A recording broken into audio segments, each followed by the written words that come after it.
Welcome to Big Blend Radio, where we celebrate variety and how it adds spice to quality of life. So welcome, everyone. Very excited today. We have award-winning author Rudy Ruiz joining us about his latest novel. It is called The Border Between Us. And this is a coming-of-age story. It's an immigration story. It's an immigrant family and a young man who wants to be an artist and go to New York from Brownsville, Texas. And, I'm very excited about this. So go to rudyruiz.com, and the website is linked in my episode notes. Now, did I pronounce your last name correctly? Yes, you got it, Lisa. I had to. I mean, we lived in Mexico for a little while, and I had no clue about how to speak the language. But when I lived there, I sounded a lot better. Now I'm a mess. But I love that about your book, that, it's actually a way for us to get to read the words and start and slowly understand the words. So you've got English and you've got Mexican in there a little bit. So I love to see those languages together, when reading. Yeah, And very much. It's a way of life, along the border where it's very bilingual, bicultural, and people, as you see in the book, move very seamlessly between the two languages in just everyday life, talking to family members or friends. And that was very much my upbringing, how it was, along the border. And I'm excited that the book is, of course, it's mostly in English, but that Spanish is sprinkled throughout to really give that flavor. But then there's also a Spanish version of the book for people who want to practice their Spanish or read it that way. yeah, well, I think even for, those who are Spanish speaking, yeah, someone's writing a story for them too, Have you found that too, that, families and people that are going, hey, we just got here, our family's been living here for a long time, and now it's a scary time, right? For anybody who's immigrated over here, when they read it, that it's like, oh, someone wrote something for me and telling my story, that I'm not alone. Yes, absolutely. I've definitely had, the opportunity to speak with readers, different events, various book festivals around the country. And you're right, like over the past year or so, the climate's become increasingly scary for them, causing anxiety. And often at some of these book events, it feels like a little bit of a support group, where people want to share their fears, also take some encouragement by their stories being shared in positive ways, and trying to remind people that the stereotypes that are often heard in the media about life on the border or about immigrants, are often just that. They're stereotypes, and you can't really categorize the entire border or everyone that's come here from another country in the same way. So telling authentic, genuine, heartfelt family stories of people working towards their American dream. I think people find comfort in that, and they enjoy that those stories are being told as well. I think it's so important. And also even just the story of like Ramón wanting to become an artist and having these big dreams. And yet life is not that easy. Like, it's not easy just to follow your dreams as any young kid, right? To suddenly like, hey, now I'm going to move away from, this setting, and just going from the worker setting to like, oh, New York art. That's a big one. But then it's hard because it's just, are you supposed to stick with your family? What do you do at that point? It's like, it's extra weight on his shoulders. Yes, the novel's titled The Border Between Us, and I like to explore in my work the notion of borders in various ways. So there's the physical border between countries like the U.S. and Mexico, but also the borders that we create between ourselves and each other, generations. Like in this case, Ramón López is born in America, young man, second generation here, and his American dream, almost like it creates a bit of a border. It creates a border between himself and his parents, sometimes between himself and his peers or classmates or friends, because it kind of, he puts himself on a different path, on a different track. And whereas perhaps the previous generation, an immigrant family, might have just been trying to adapt and survive, this Yeah. next generation stands on their shoulders, benefits from their labor and their sacrifice, and at the same time has higher aspirations. And so sometimes those aspirations take you away from family and home. And that's a universal, I think, experience among immigrant groups, no matter where they've come from, to the United States over our history. That each generation faces these divisions, these generation gaps, and so that's something I explore. How do you balance pursuing themes and not losing sense of who you are, where you came from, and your family? Yeah. Well, and even some of the borders like that, when you look at that as that metaphor for what happens in life, is literacy. That we're actually in September, it's Literacy Month. And I love that there is this month of focusing on that because people don't understand at times, sometimes the history of education in this country and how so many people were denied education, were denied the beauty of reading a book, which can transport you and give you hope, give you dreams. Sometimes you'll read about it. I hate the word protagonist. It sounds like a doctor office thing. So your characters that you connect with in a story often lead you to, "Hey, they did it in this book and they had this roadmap and I can create my own roadmap and do it and overcome things. So it's this beauty of hope. And when that's been denied over years, it takes years to fix that gap. And I think sometimes we forget that in this country of how so many people were not able to have that. I remember when we first got to this country, we lived in South Africa and Kenya and England, and I was raised. I've always been an immigrant, and then I was an immigrant here in this country, my own country. I was like in total culture shock. But when we started our business in '97, as the magazine and everything, we did some coloring books at the time, and they're all about the region. This was in California, Southern California, and we had people sponsor the pictures and we were raising money for an animal charity out there. And so when we did it, our first thing after being in South Africa, which we had done the same thing to save an oceanarium once, they needed dire fundraising. We're like, we'll put it in, we'll put it in Spanish and we'll put it in English. And I cannot tell you that advertisers almost pulled out because we wanted to do that. And we're going, but you're on the border and we'd been over to Mexico. It's like the first thing we did when we got to California, let's go to Mexico. And we were absolutely beyond shocked that that happened. And this was '97. I'm still like in shock about this. So where are we on literacy, do you think now?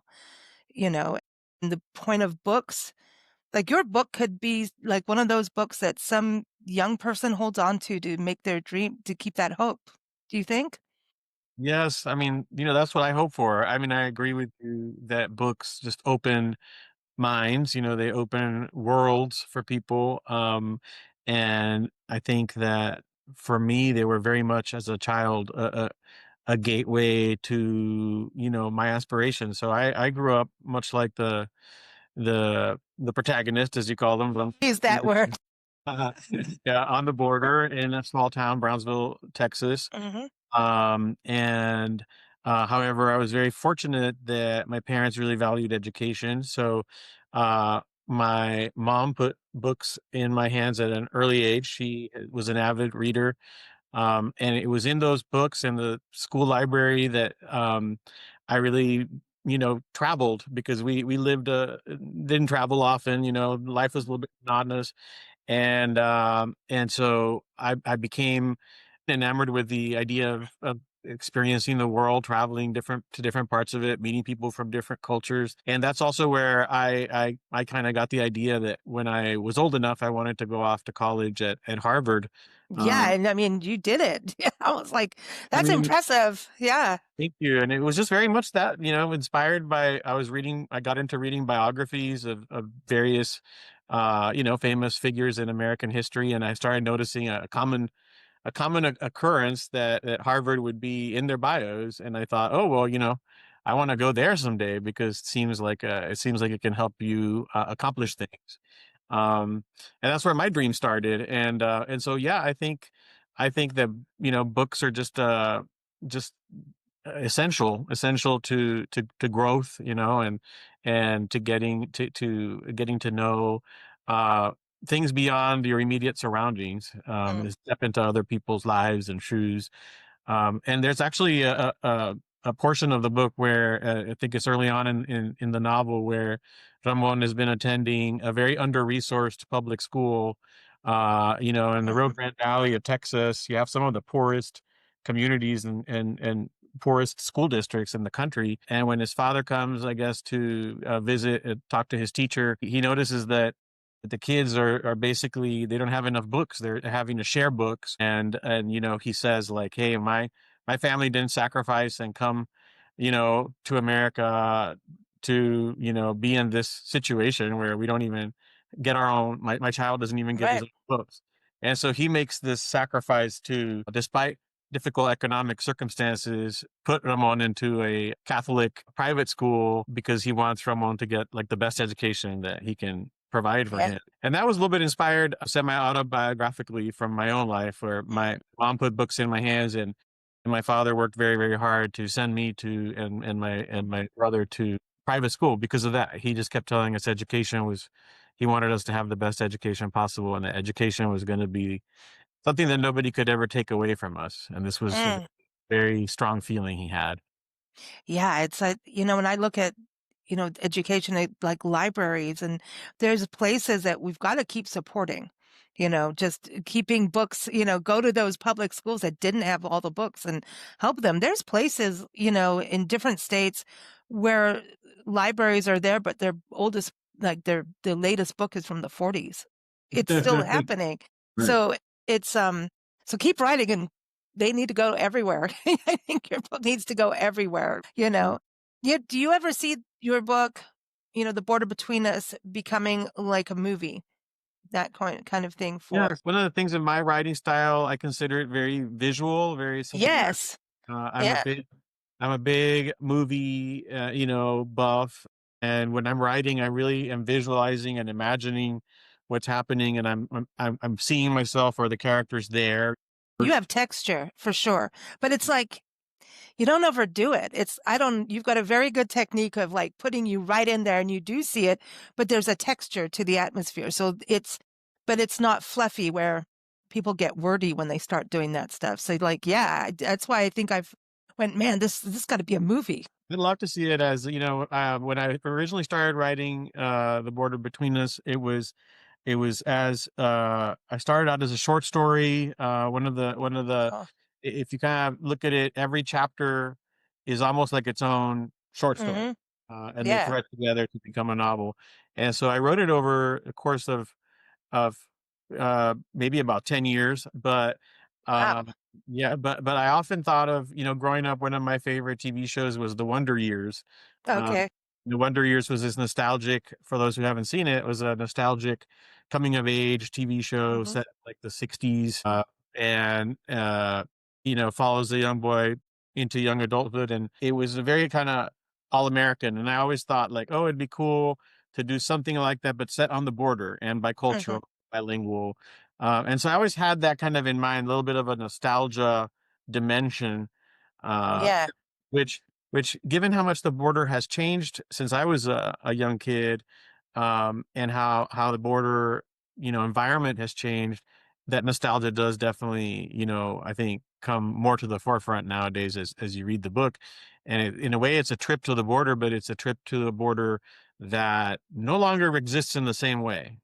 Yeah, that's the thing. And I think that brings up a really good point, because we talk about this being so timely. It's like everything, immigration stories and what's happening in our country is dominating the headlines every single day. And people do kind of get to this. It's like, looking what's happening at Gaza, and it's sad. It's traumatic what's happening, and to the people. And then we get this wall up. Oh, we're back to borders, right? Because it's overwhelmingly sad of what's happening. Or there's the other side that are going, oh, yippee-yi-yay. And that on top of it is just like, these are people. And this is the power of a story, is bringing you to the actual human story. This is humanity. This is a person who wants to achieve things, has that drive, is not sitting in the basement living off of mom and dad, right, and eating bonbons and playing video games. This is someone aspiring for the American dream. And now I think our country is starting to look at what is the American dream, right? It's on shaky ground. And so it's timely. However, it's set in the past, and it shows just how long, and yet this has been going for years. And I think we also forget that this country was Mexico at one point too.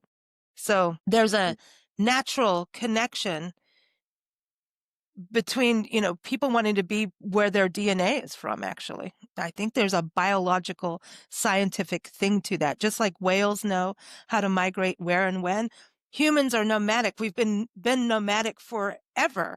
I mean, if you look at the history of America, right, there's the Indian tribes from Canada going south and from Mexico going north, and depending on season and water and food. So it's part of DNA. And I think when we put borders up, we forget that that's actually not how science works. I'm not a scientist, though, everybody, not at all by a long shot, but I just understand that feeling, Yeah, I think that's fascinating. No, you're right in the sense that, human migration is just something that is almost like dictated by or driven by our nature. And our man-made laws about borders sometimes are at odds or in a tension with what I would call almost like natural laws or natural tendencies or, patterns that are driven by, when you describe what you describe over history, they're driven by things like climate, climate change. Immigration is happening right now.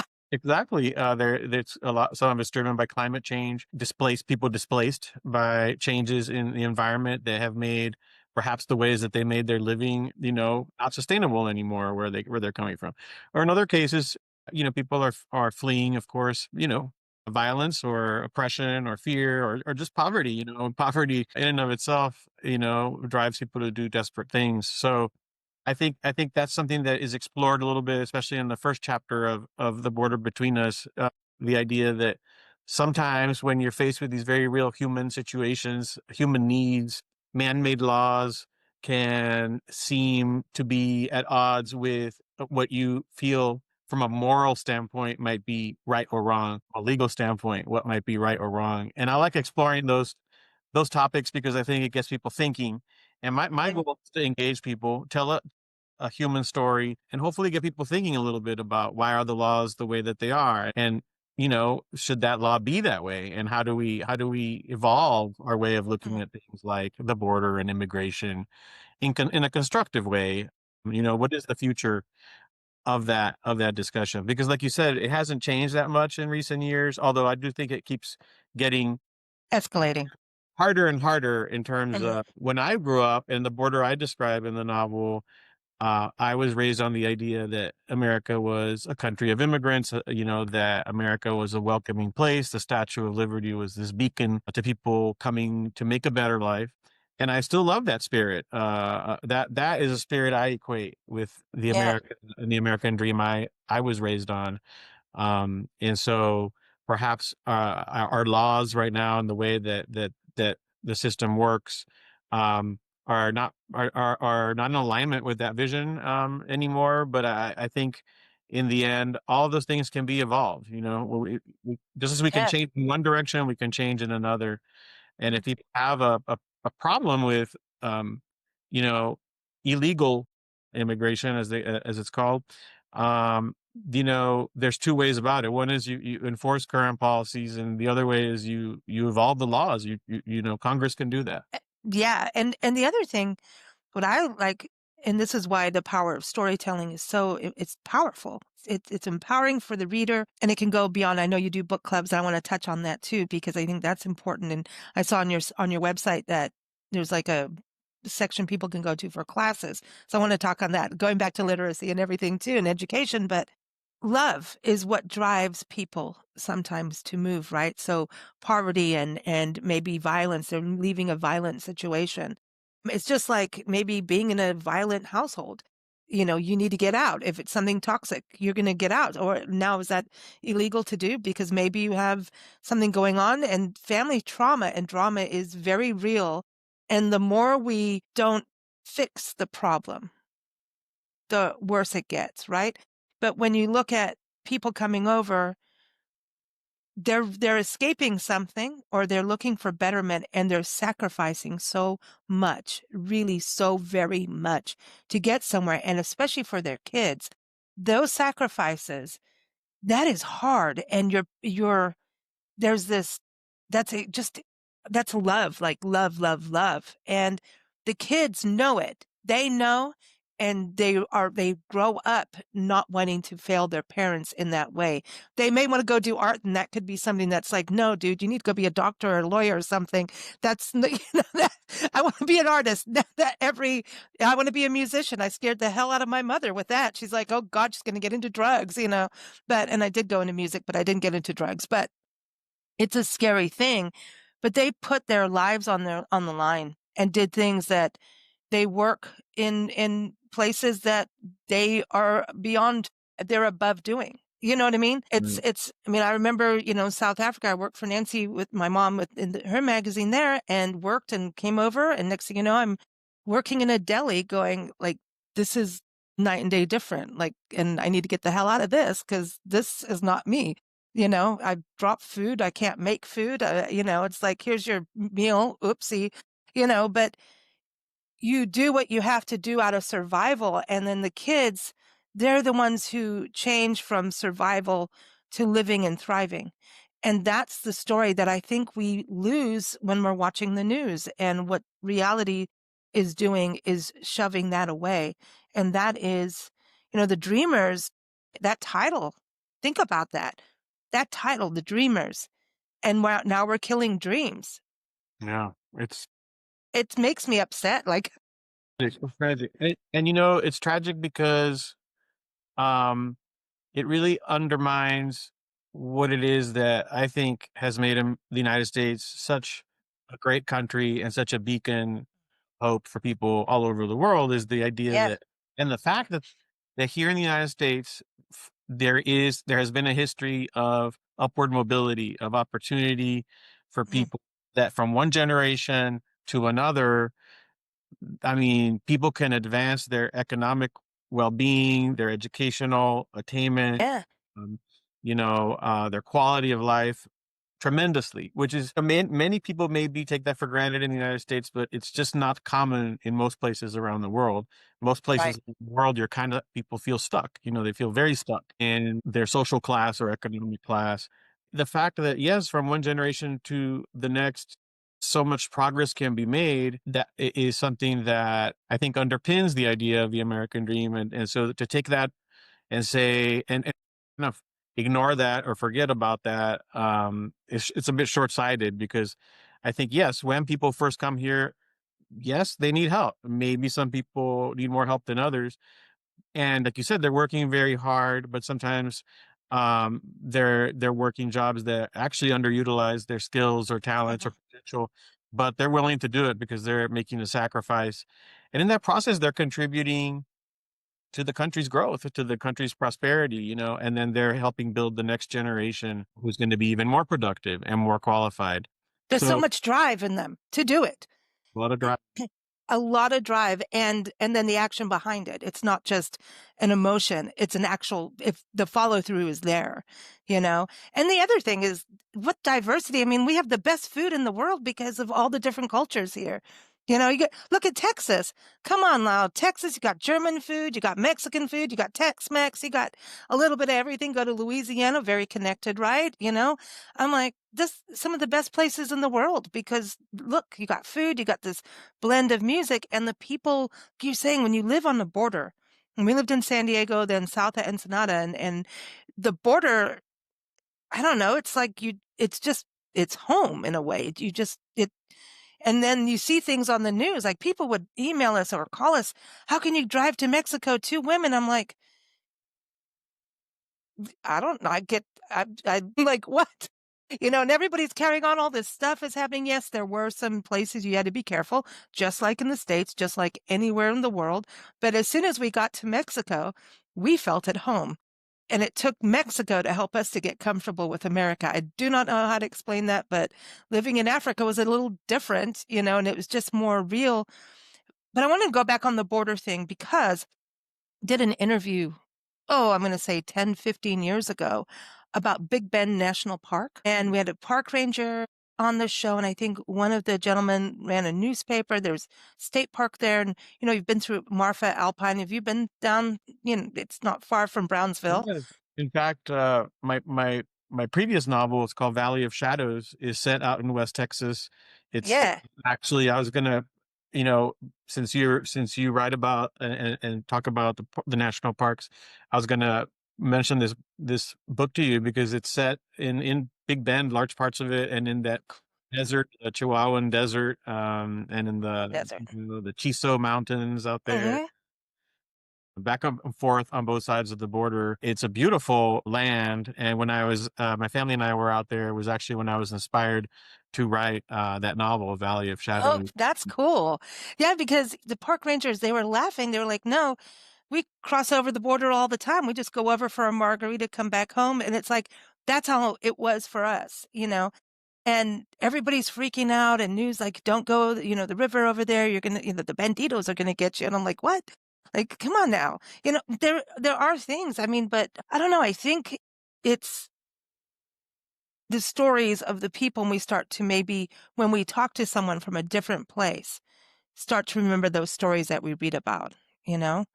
So, Yeah. yeah, I think, yeah, I think the problem is, yes, like you said, whenever you travel somewhere different and you have to be aware of the dangers that might be around you. Unfortunately, over, the decades, indeed, I mean, the border has become an increasingly tricky, dangerous environment because of drugs and because of yeah, sort of militarization of the border as well. At the same time, you're talking about a place where the vast majority of people living there, millions of people, are just honest, hardworking people, families that have family members on both sides of the border, right. um, and communities that have been thriving through their togetherness more than through their separation.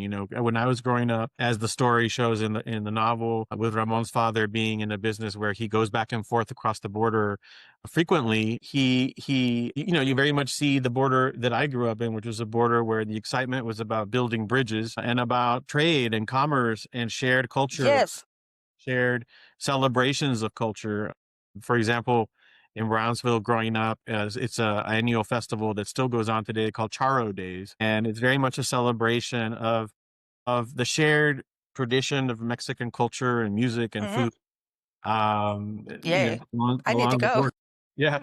Yeah. So, I think there's a lot to celebrate and it a lot to dig beneath the surface of what we see in the mainstream media most of the time and remind Yeah. ourselves there's good people living on the border. There's people raising families, and not everything is as negative as what you see on TV.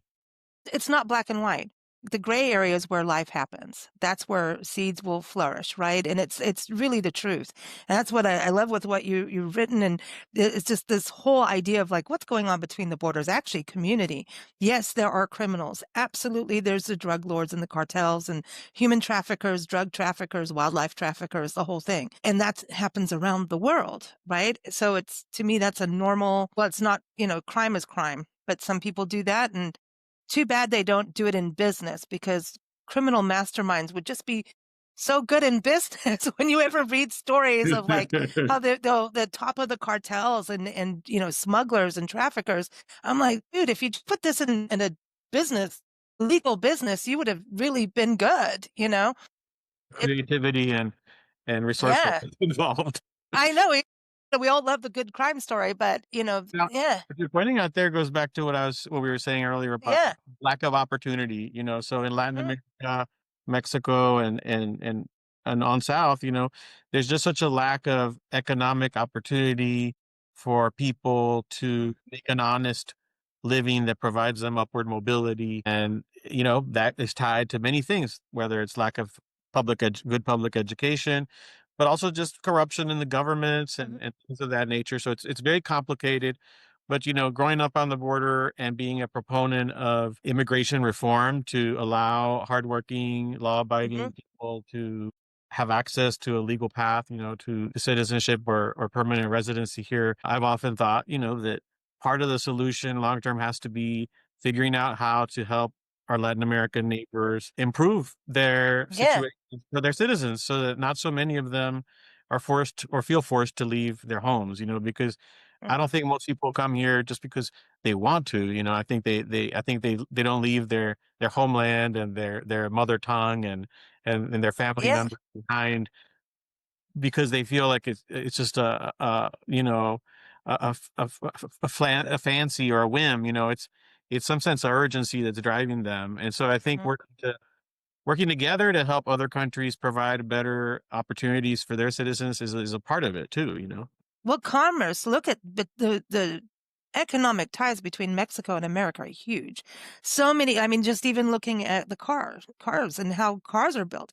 You know, I remember going to this expo when we were living back in the States, going down in Tijuana and just meeting all these people. And they're like, yeah, well, you're one of the few gringos coming over, doing this event. And there were all these people saying, oh, we manufacture cars, we do this part, we do this and that. And this is something that the stateside is not getting how much we do. And then we lived out in Tucson area. That's where we're based out of. And you go to Nogales and, everyone goes over the border for cheap dental care and pharmacy, right? But there's an industry. I mean, there were cell phone companies. There were all these companies over the border that Americans were going over and running. And it's a two-way street. And I think we've forgotten that. A lot of Americans go over the border, do work, come back over. There's a lot of people in Mexico that come to work over the border and even drive home. They will go through, you know what it's like going over borders, man. It could take you hours. I know people in the hospitality industry in Yuma, Arizona, would drive over the border every morning, would sleep in their pajamas, like get up at 4 a.m. to come over and clean hotel rooms and then go back over the border, right? Then in Tucson, I remember we had the same kind of things going on immigration wise, and the border situation, just drama it was political stuff.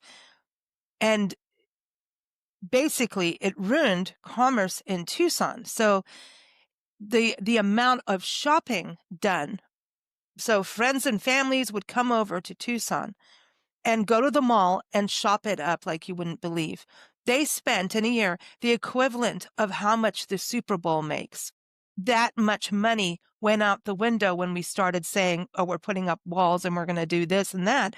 Tucson lost millions of dollars, Yeah. and so I always want to go like, hey, there's like this two-way street of money going back and forth that we're going to cut the flow of funding, not just lives and families, funding. Oh, Yeah, very much so. Very much so. Yeah. yeah. In my experience growing up was very much like what you're describing, where in the 1980s, um, you could get across, we lived in Brownsville, and Mhm, my maternal grandmother and grandfather lived in Matamoros, Mexico, across the mhm. border. And we could get from our house in Brownsville to my grandmother's house in about 10 minutes. It was a Wow, wow. yeah, it was like you were in the same town. You just had to cross a river. And the person, you're just like waving, here I am. I'm like thinking of Ramon's dad in his truck, taking the Yeah, truck and over. The truck, the Border Patrol people. exactly. Yeah. You went to, like my dad knew them because he'd gone to high school with some of them. Hmm. And you'd come back when you're coming back across the border into the US, you would just say US citizens and they just wave you through. Obviously things have to change, and it's all a matter of the world has changed, but there are extremes, and somewhere in between there's probably some I like balance. your reform. Reform is like a better word. It's like kind of just don't throw it all out. Don't throw the baby with the bathwater out. Just a little change, just some adjustments can make all the difference. And some things, yeah, get extreme on the criminals, but the criminals are doing something because of need, right? That's that's exactly where, yeah. Whew. So tell us about clubs, book clubs, and I do want to touch on the female strength in the book too. We can't. So before we get to book clubs, let's talk about female strength because it sounds like it's also connected to your mom and grandma. Yes, absolutely. Well, growing up in that culture, it often is a very macho dominated, a Hmm. family culture and culture. And in the case of the character in the book, Ramon, his father is very much like that. He's a very classic Mexican macho man, and he grew up in a family where there's several brothers. They all kind of share this machismo quality Hmm. that is puts Ramon's mother and his grandmother often in very difficult situations.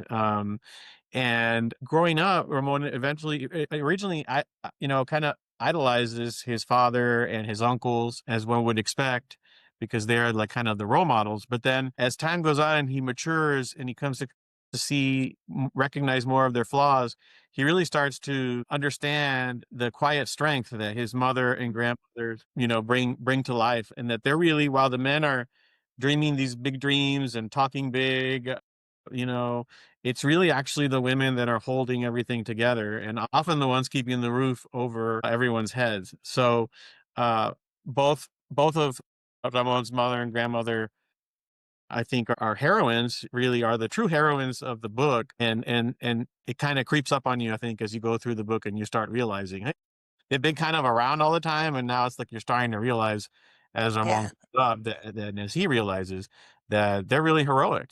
Sometimes it's not the person that takes credit for everything that is really responsible for the progress and the success.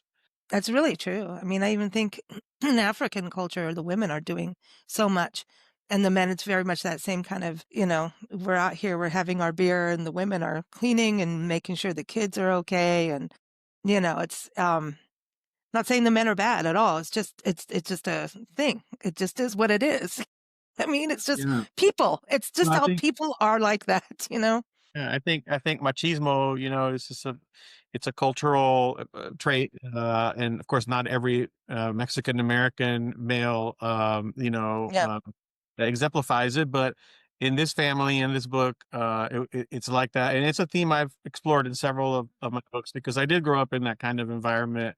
I did see the toll that it could takes on relationships. Mm-hmm.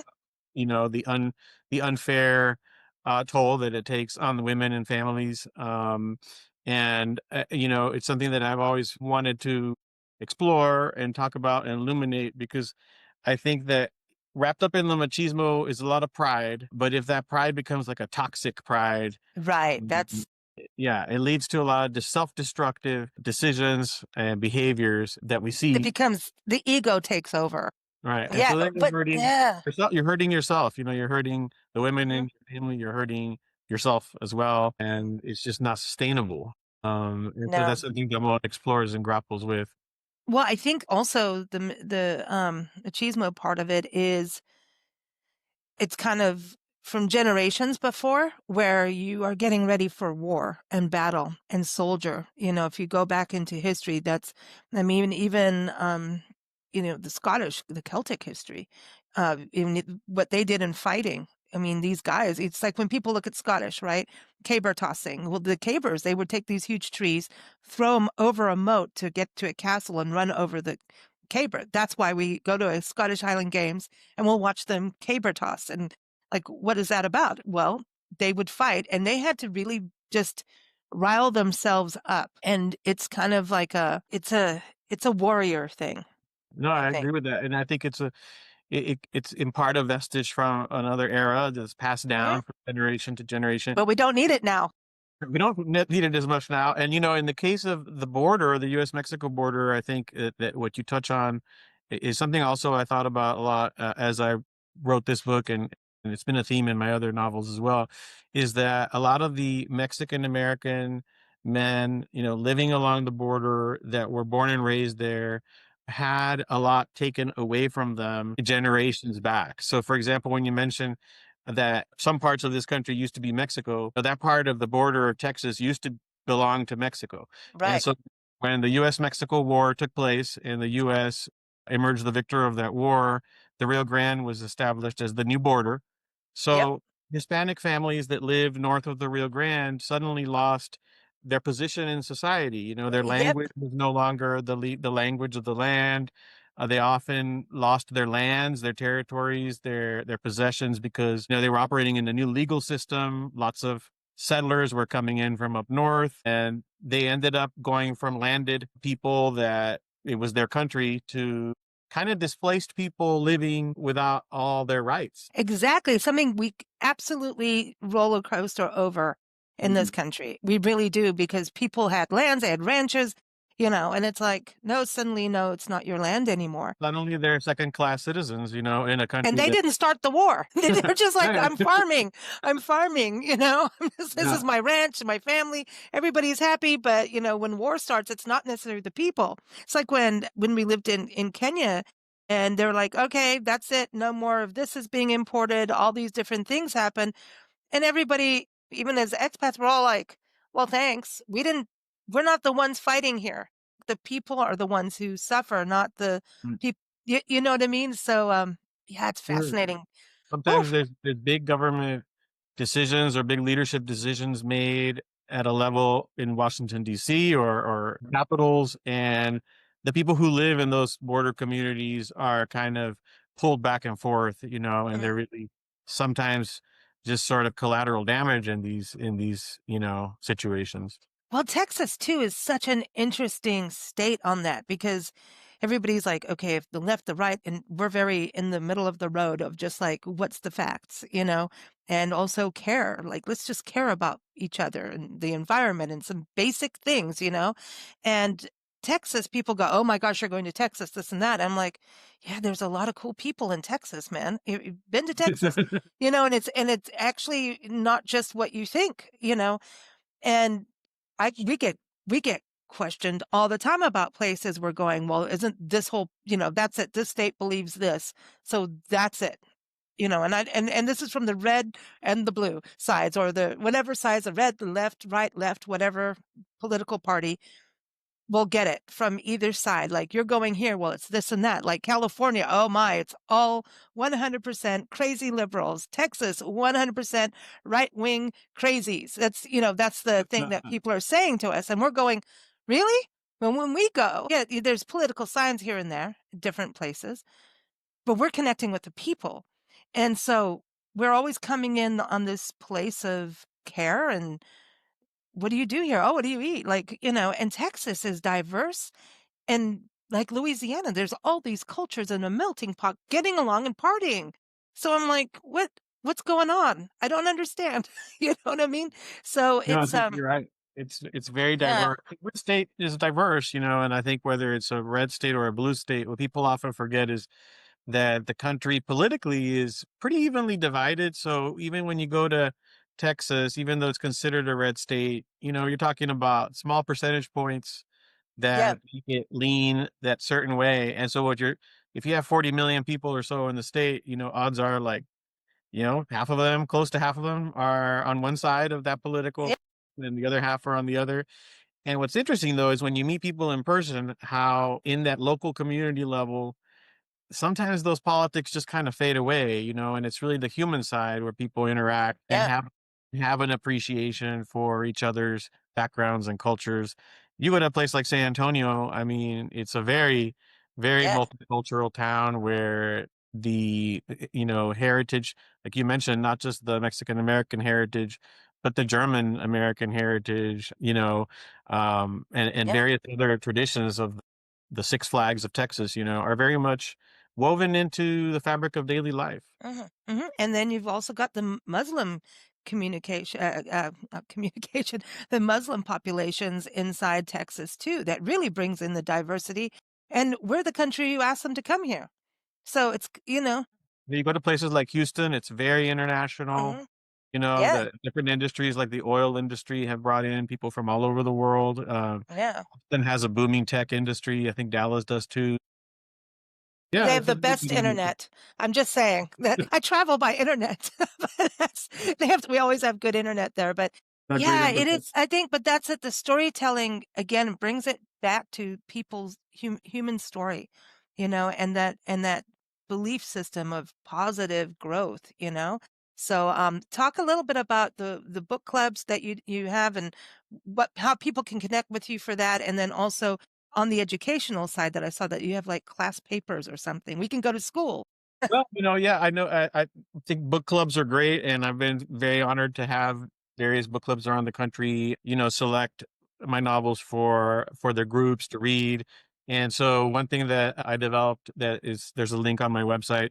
You can download discussion guides for book clubs, so they have topics and questions like groups can like kind of use as a guide, to guide their conversations. And I think what's cool about that is like sometimes maybe if immigration or the border or the immigrant family life is a new topic for a particular book club member, those discussion guides can help you kind of probe some of the deeper themes and go beneath the surface of the surface story of the high level story and delve into really dig about what's going on with these characters, what's going on in their communities. what's going on between the generations. Yeah, things like that. And also I like those kind of book club discussions with some guided questions because it helps people. I might sit work on a book for 10 years, so you can imagine the depth of thinking about these ideas and topics. But a reader might only sit with the book for a few hours, or a few days. So to help them connect some of the dots, I think that Mhm. that's one of the exciting things about providing some guidance. Yeah. So there's those discussion guides there. And then when book clubs are interested in maybe asking more direct questions, they can reach out through my website, and my publisher, and I will help get them Awesome. additional materials, whatever they might need. Now, do you do any book talks or anything like that? Go, via Zoom or in person at bookshops? Yeah, absolutely. I love, in Okay. fact, you mentioned that you're based in Tucson. I visited the International Festival of Books. Oh, that's massive. I went for the first time this year, actually, this spring, Yeah. and loved it. I loved it. I love Tucson, and Too. I love those kind of events because they bring together so many people and so many great writers. And so it's not just you know me, but you get to interact with other people with different ideas and have just Cool. robust conversations. Those are great. And of course, bookstore events are great. And Zoom events, ever since the pandemic, is, I've loved the Zoom events because it allows me to connect Yeah. with readers and book clubs and bookstores all around the country without always, needing to get on an airplane, which, as you know, can be not the most pleasant situation. I know. Are you scared to go over the borders? Just kidding. I'm just kidding. Not at all. That No. part, that just comes natural to me. Yeah, yeah, me too. It's like, all right, let's go. Before you go, I wanted to also just, going back to your writing being like watching a movie and the texture part of it. I was just thinking because of your book of short stories. You have another book out. Didn't that when you got started in actually your first book was a collection? So knowing how to craft a short story, which to me is almost harder than a novel, but does that help you? And you said you were writing this like short stories. Is that part of that technique to keep it moving and fresh as you turn the page? Yeah, well, every book is different for me. I did start out writing short stories because really, starting out as a fiction writer, it seemed more approachable to me, more realistic, an undertaking, and it was great practice before completing an entire novel, because you really have to hone the storytelling skills, the structuring a story and everything. But you have a microcosm, maybe you're doing it in 10 to 12 pages, 2,000 to 5,000 words, as opposed to a novel, which can be like 100,000 words, 300 Yeah, pages. And so I started out writing short stories because I thought it was good practice, really, to build up towards writing a yeah, novel. Um, and most of my novels, I now, as I write them, after learning, after practicing, I kind of see it more as a big picture, not individual stories. mhm, But it just happened that with the border between us, that's how the book evolved. It started out. I wrote the first short story. The first short story came out in that first collection of short stories. okay, And then that character, just because that particular character, not all my characters are autobiographical or semi-autobiographical, but this particular character in that short story was kind of semi-autobiographical based on my own childhood yeah, experience. And I wanted to keep adding to that, keep adding yeah, to the coming of age story. And so it worked out really nicely. In fact, the big motivation were my own kids. I have a daughter, my wife and I have a son and daughter. And when I started writing the first short story, my son was a little kid, like the age of Ramon. And by the time I finished writing the novel, my son was still the age of Ramon. He'd grown up. that's Every time I would write a new story, he would be the first one that would read it. He'd be like, "Can I read your new story?" And oh, that's cool. he'd be following Ramon's like growth, and so it was a beautiful experience, that dimension of it, because sometimes Yeah, writing is a very solitary craft. mhm. But, sharing that with family members can really make the process a lot more rewarding and fulfilling. That's awesome. That's awesome. Well, thank you so much for being here on the show today. It's been fun to talk with you, and I'm sure we'll get emails of some nature. That's great. It Well, if was you want to ask me any questions later, please feel free to reach out to me, and I'm happy to try to to answer them. Yeah. It's been a real pleasure to get to meet you, Lisa, and I appreciate you having me on. Thank you so much. And everyone, again, the link is in the episode notes. The book is The Border Between Us. And you can go to rudyruiz.com and get it there, get it anywhere. And if it's not in your bookstore, you know what to do. Thanks so much. Thank you for listening to Big Blend Radio. Keep up with our shows at bigblendradio.com.